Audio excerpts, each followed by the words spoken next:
big field. We only have one pacemaker, Rudolph on the outside. He's been asked to try and get to 1,000 meters, but not too fast, around about 153 probably thereabouts, which is a decent pace, really just to set it up for the guys. So he's the pacemaker. There is Timothy Chariot. Reynolds is next to him, this very promising youngster who won his first 5,000 meters in the Doha Diamond League, just showing what strength he has. There is Chariot. He's a little nervous, but why not? He's always talked about Timothy Chariot being a hero of his, standing next to him. Now Habz went out really hard in Rabat. The Frenchman almost hung on, found himself passed in the closing stages. Ollie Hall, the Australian, Coleman, who had such a good year last year, Doyle, Giles, same training group from the UK, although Doyle runs for Ireland. Siate, an American we don't see too much on the circuit, big opportunity for him.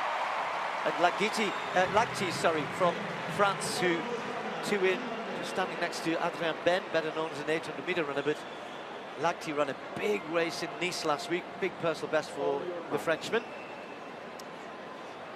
1,500 meters, 3 3/4 laps of the track as usual. On the outside, the two Chariots.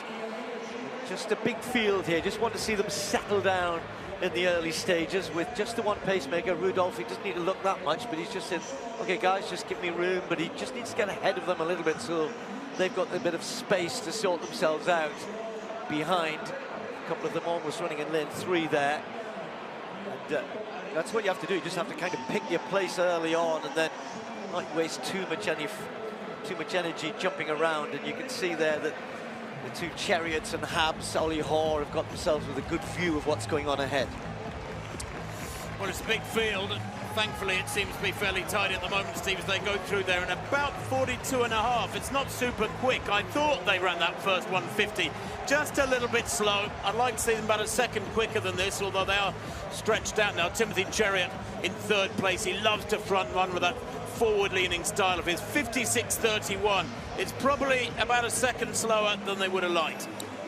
Well, to be fair, Tim, this is what they asked for. They asked for a very steady pace to one, so I think the 56 is good. And that's the pacemaker. Yes, I know, but that's the idea. And then they're going to come off hard, hopefully get close to 3:30. So Farken, rather surprisingly, is the one who's following. The others are well stretched out behind. They know this is solid.